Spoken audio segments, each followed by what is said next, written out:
Hello everyone, welcome back to another video here on Planet Zoo in the Katahdin Zoo.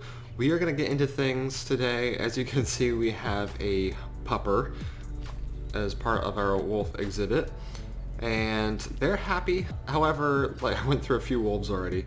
That's a long story in itself, but I'm not going to dive too much into that. We're actually going to be building another habitat today. I adopted 2 grizzly bears, so we can extend our North American area. So let's dig right into it. So as you can see here, we are bringing our grizzly bears into our habitat. I just did some work off camera toward the beginning just to cut the video a little bit shorter because it's just a lot of trial and error from what I'm working with right now. Now, the whole idea is that we extend this river and we actually have part of it cut through the habitat. Now with the grizzly bears, I discovered that only 2 grizzly bears total are permitted in an area. So therefore, if we do have another grizzly bear, I would rather have another separate area for them. They don't take up that much space, although they are large animals, which is a good thing. So therefore, I think we could do the same thing that we did with like the okapis in this scenario.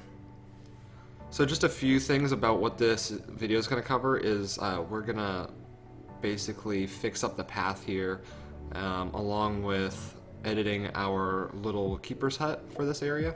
Now, a few other issues that we're running into about the zoo is that in the Africa area and in the North America area, we are actually dealing with issues such as no power in certain areas. And I also dealt with this issue I'm dealing with it in both the areas. I can't power everything in the whole entire area, so I'm gonna have to learn to move some sort of power generator, windmill, solar panel thing for one of these areas. Now, besides that, we're gonna figure that out in a later video. With this habitat, we have to make sure our grizzly bears cannot climb out of the exhibit. So we make sure that they can't do that with the fencing and all that. Now, as for the path right here, we're gonna have it so our guests can actually go up this little bridge and it will bring them over the water, but it also gives them a higher view on what's happening in the grizzly bear habitat, considering it is not very wide in length. So from like left to right, it's a little bit more of the habitat kind of goes a little far back. So I try to give our guests a little bit more of an advantage, not like it probably makes any sort of difference. But one idea that I had, and considering that grizzly bears really like being in rocky terrain, I end up making this whole entire like little rapids area for our grizzly bears. Now, we don't have any like flowing water in here, right? But we have this feel for, you know, it being up against a river and being rocky instead of just being, you know, like sandy or just dirt. So we kind of just throw all these rocks in. Now, one challenge about this is that the grizzly bears couldn't climb over a lot of the rocks. So by fixing that, I had to put a lot of flat rocks against the shoreline, which you will see further into this video. But at the same time, rocks have to be placed all over this habitat, and I also had to figure out how I'm gonna have a shelter for our bears. Now, I'm just assuming this is true because this is what I've always heard. I didn't actually look at the Zoopedia for this, but I would imagine that they would stay in caves. So we would be building a cave toward the back, and you'll see that construction soon. But I also didn't want to forget some of the items of which would help the enrichment. So I think there's quite a few neat things there.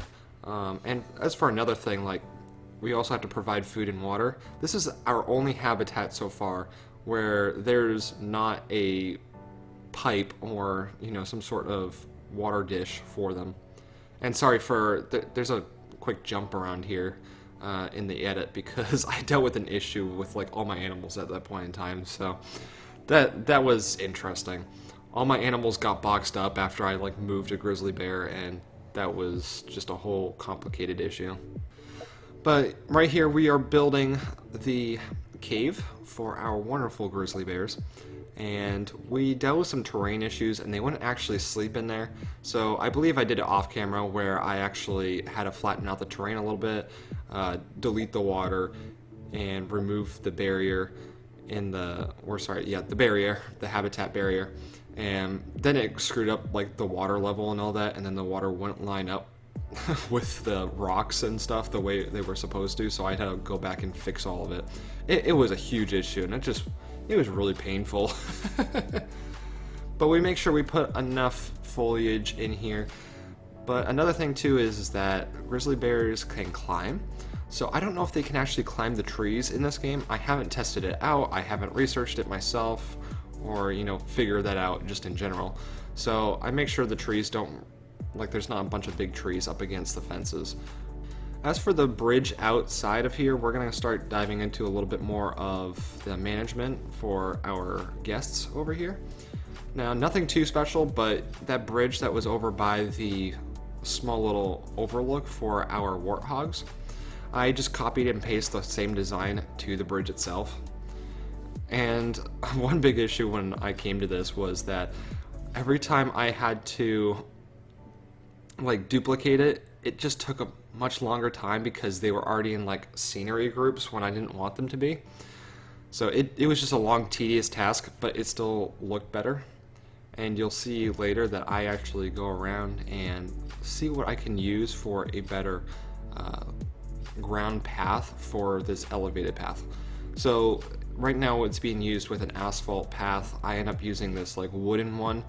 So I want your suggestion on this one, and because I don't really know myself, I think I may know the answer to it, but it becomes a very wooden pathway.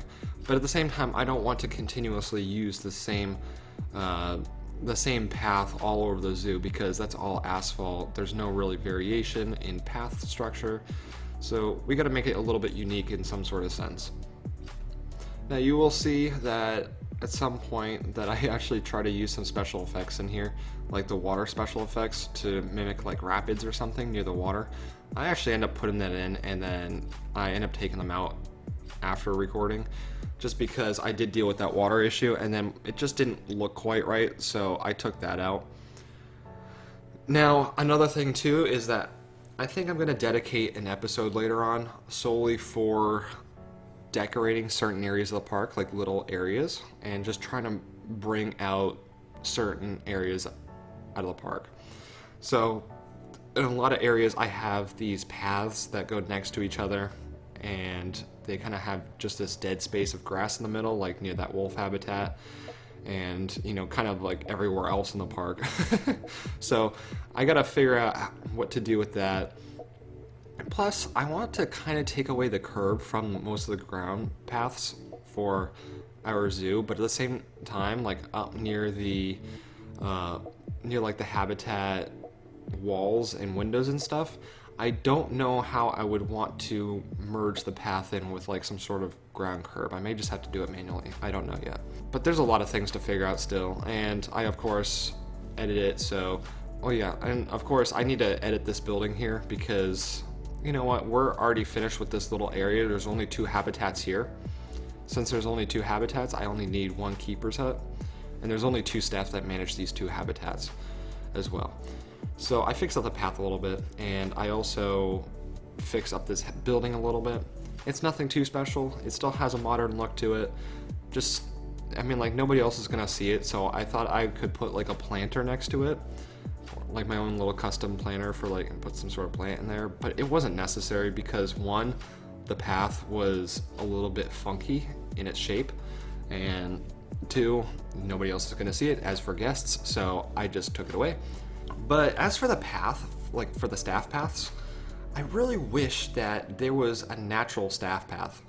And now that I say that, I think I need to do a little bit more diving into it, but every time I've seen staff path under its category, it's had some sort of like foundation texture to it, like some sort of concrete foundation to it. So I really wish there was like a dirt one, because in zoos you actually see a lot of staff like travel on dirt paths here and there, especially for like their little motor vehicles and stuff like that. But other than that, there's really nothing else to go over. I'm going to leave you with some cinematic views, so be sure to hit that thumbs up if you want to help support out the channel, and be sure to hit that subscribe button if you haven't already, and I will see you guys in the next video. Goodbye.